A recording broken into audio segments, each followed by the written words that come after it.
Scene start होता है police station से, जहाँ कॉकरोच हुआ रहम की भीख मांग रहा था।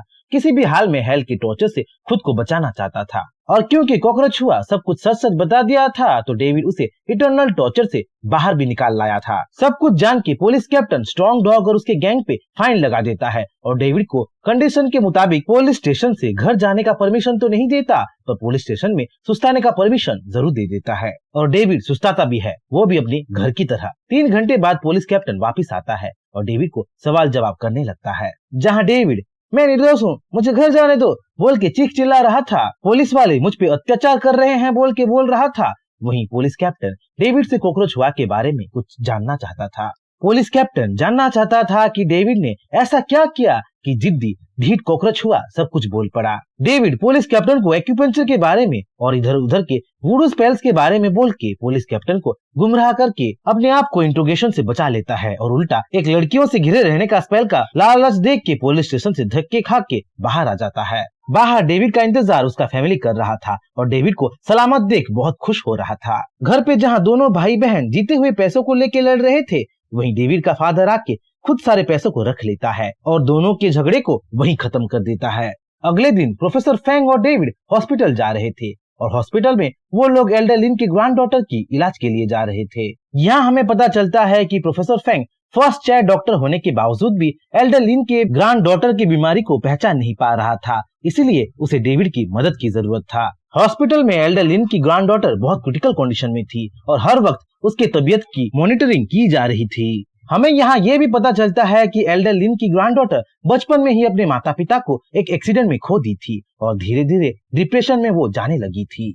एल्डर लिन की ग्रैंड डॉटर के एक्सरे और एग्जामिनेशन रिजल्ट को बिना देखे भी डेविड ग्रैंड डॉटर की बीमारी को समझ चुका था, और उसके सिम्टम्स को आगे से डेविड सबको बताने लगा था। डेविड बोलता है कि बीमारी 3 साल पहले शुरू हुई थी। बीमारी के स्टार्टिंग में ग्रैंड डॉटर सर चकराना और उल्टी जैसे सिम्टम्स प्रेग्नेंट लेडी की तरह महसूस करती थी। फिर धीरे धीरे ग्रैंड डॉटर की भूख प्यास ही मिट गई और खाना पीना छोड़ के बेहोशी रहने लगी। कभी कभी तो अपने मरे हुए मॉम डैड को ग्रैंड डॉटर बुलाती भी थी। सब कुछ सही सही और डिटेल्स में बता के डेविड एल्डर लिन को सरप्राइज कर दिया था, और मैं इसको मिनटों में ठीक कर सकता हूँ बोल के दावा करने लगा था। पर इलाज करने के लिए उसे उसका सामान चाहिए था, जो कि कार की डिक्की में ही रह गया था। जब डेविड को पूछा जाता है कि बीमारी का कारण क्या है, तो डेविड एक ऑक्टाजेनेरियम बग के बारे में सबको बताने लगता है। ऑक्टाजेनेरियम बग एक पैरासाइट था जो एल्डर लिन की ग्रैंड डॉटर के बॉडी को अपना घर बनाया था। तभी वहाँ मेडिसिन के साथ एक नर्स आ जाती है और एल्डर लिन की ग्रैंड डॉटर को मेडिसिन देने की कोशिश करती है, पर प्रोफेसर फैंग उसे मना कर देता है और मिस्टर वैंग वैंग बो को बुलाने का ऑर्डर नर्स को दे देता है। नर्स इससे बिल्कुल खुश नहीं थी और अंदर ही अंदर कुछ प्लान करने लगी थी।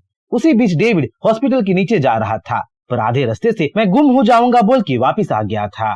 प्रोफेसर फैंग हॉस्पिटल के सिक्योरिटी गार्ड को गाड़ी से डेविड के सामान लेने को भेज दिया था और एल्डर लिन को डेविड और डेविड के मास्टर के बारे में बताने लगा था। प्रोफेसर फैंग बोलता है कि डेविड के मास्टर का उम्र 120 साल का है और उसमें कोई अजीब बात नहीं है, क्योंकि विचेस और वॉरलॉक काफी लंबी उम्र तक जीते हैं। डेविड उनका सबसे पहला स्टूडेंट था और डेविड का इलाज करने के लिए ही मास्टर प्रोफेसर फैंग को घर जाते समय शहर से किडनैप करके खींच के गोल्डन फिनिक्स माउंटेन पे लाया था। यहाँ तक कि प्रोफेसर फैंग को पॉइजन की धमकी दे के डेविड का इलाज करवाया था। प्रोफेसर फैंग ये भी बोलता है कि गोल्डन फिनिक्स माउंटेन में पहुँच के वहाँ कुछ दिन बिता के दुनिया को देखने की नजरिया ही उसकी बदल गई। गोल्डन फिनिक्स माउंटेन में एक से बढ़ के एक एक्सपेंसिव हर्ब्स थे जो दुनिया में और कहीं नहीं मिलते थे, पर गोल्डन फिनिक्स माउंटेन डेंजरस जगह था जहाँ बीच का खतरा हमेशा मंडराता रहता था। पर गोल्डन फिनिक्स माउंटेन से प्रोफेसर फैंग बहुत कुछ सीखा था। वहाँ के मास्टर से ज्यादा नॉलेजेबल शायद ही दुनिया में कोई था।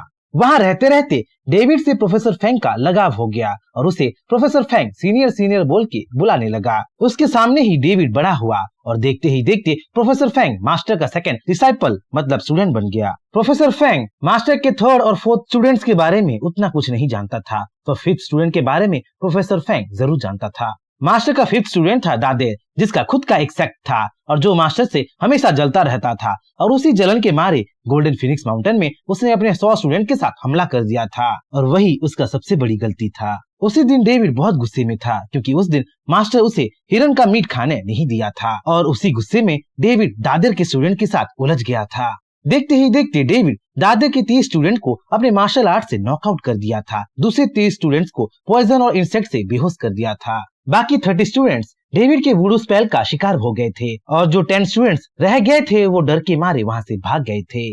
ये सब देख दादर सहम गया और मास्टर का 5th डिसाइपल बन गया और अपने सेक्ट को गोल्डन फिनिक्स माउंटेन के सेक्ट में मर्ज कर दिया। दादर वही जूनियर था जिसका ग्रैंड डिसाइपल उका था, जो डेविड को ट्रेन में मिला था और जो डेविड के सामने झुक गया था। बातचीत के बीच कमरे में मिस्टर वांग वांगबो आ जाता है और मुझे यहाँ पे क्यों बुलाया गया है बोल के बोलने लगता है। तब तक सिक्योरिटी गार्ड भी आ गया था और डेविड का सामान उठाते उठाते उसका कमर ही अकड़ गया था। मिस्टर वांग वांगबो एक जाना माना चाइनीज मेडिकल प्रैक्टिशनर था जो ancient Chinese medical technique practice करता था। डॉक्टर होने के साथ साथ वो एक टीचर भी था जो न्यू डॉक्टर्स को ट्रेन करता था और आज वो खुद डेविड से बहुत कुछ सीखने वाला था। सबको बिठा के डेविड एल्डर लिन की ग्रैंड डॉटर की बीमारी के बारे में सबको एक्सप्लेन करने लगता है। बीमारी की वजह एक इंटीरियर फ्ली है जो कि एक पैरासाइट है बोल के बोलने लगता है। तभी वहाँ 2 अनवांटेड गेस्ट आ जाते हैं। वाइस प्रिंसिपल जाओ डेजुन और नर्स आके डेविड की काबिलियत पे शक करने लगते हैं। डेविड को गवार बोलने लगते हैं और डेविड को पेशेंट के पास आने देने के लिए प्रोफेसर फेंग को इंसल्ट भी करने लगते हैं। वाइस प्रिंसिपल के बदतमीजियों को देख डेविड वाइस प्रिंसिपल जाओ डेजुन को जवाब देने लगता है। ओए भैंसे, तुम क्या इस लड़की की इलाज करते हो? क्या तुम इस हॉस्पिटल के इंचार्ज हो? क्या तुम इस लड़की के रिश्तेदार हो? नहीं ना, तो यहाँ भाषण देने क्यों आए हो? निकल जाओ यहाँ से। पता नहीं कहाँ से आ जाते हैं बोल के डेविड वाइस प्रिंसिपल जाओ डेजुन को बेइज्जत करने लगता है। क्योंकि एल्डर लिन का कोई एतराज नहीं था और professor Feng the chief doctor David को हॉस्पिटल में ग्रैंड डॉटर का इलाज करने को परमिशन दे चुका था, तो डेविड इलाज शुरू कर देता है। सबको सरप्राइज करके डेविड अपना टूल बॉक्स खोलता है जिसमें एक से बढ़कर एक वेनोमस क्रिएचर्स होता है। जो क्रिएचर्स दुनिया के और कहीं पे नहीं मिलता था वो सब क्रिएचर्स डेविड के टूल बॉक्स पे था। उन्हीं वेनोमस क्रिएचर्स में से डेविड एक सेंटीपीड को उठाता है और उसे देखते ही देखते खाने लगता है और इस प्रोसेस में वाइस प्रिंसिपल को वहाँ से भगा देता है। उसके बाद डेविड टूल बॉक्स से एक सिल्वर विंड स्नेक को निकालता है और सिल्वर विंड स्नेक को ग्रैंड डॉटर को काटने का कमांड दे देता है। सिल्वर विंड स्नेक एक रेयर स्पीसीज ऑफ स्नेक था जिसके बारे में मिस्टर वांग वांगबो बस किताबों में ही पढ़ा था। स्नेक के काटने से ही पॉइजन ग्रैंड डॉटर के बॉडी में फैलने लगता है और उसी पॉइजन को डेविड अपने एक्यूपंक्चर स्किल से नीडल से कंट्रोल करने लगता है। क्योंकि डेविड विंडसेक्ट एक्यूपंक्चर कर रहा था तो उसके तरीकों को देख, उसके स्किल्स को देख, उसके परफॉर्मेंस को देख मिस्टर वांग वांगबो बहुत इम्प्रेस हो गया था। क्योंकि विंडसेक्ट एक्यूपंक्चर एक लॉस्ट टेक्निक था तो उसी टेक्निक को यूज करके डेविड मिस्टर वांग वांगबो की नजरों में एक मास्टर डॉक्टर बन गया था। देखते ही देखते पॉइजन की मदद से और एक्यूपंक्चर से डेविड ग्रैंड डॉटर के बॉडी से पैरासाइट को निकाल दिया था जो एक तरीके के कीड़े की तरह ही लग रहा था। उसके बाद डेविड ग्रैंड डॉटर को एक पॉइजन रिपेलेंट पिल दे के पूरी तरह से हील भी कर दिया था। ये सब देख मिस्टर वांग वांगबो भी डेविड से पॉइजन रिपेलेंट पिल मांगने लगता है और क्योंकि मिस्टर वांग वांगबो अमीर था तो उसको अपने साइड में करने के लिए डेविड उसको पिल दे देता है और उसके बदले गोल्डन एक्यूपंक्चर नीडल ले लेता है।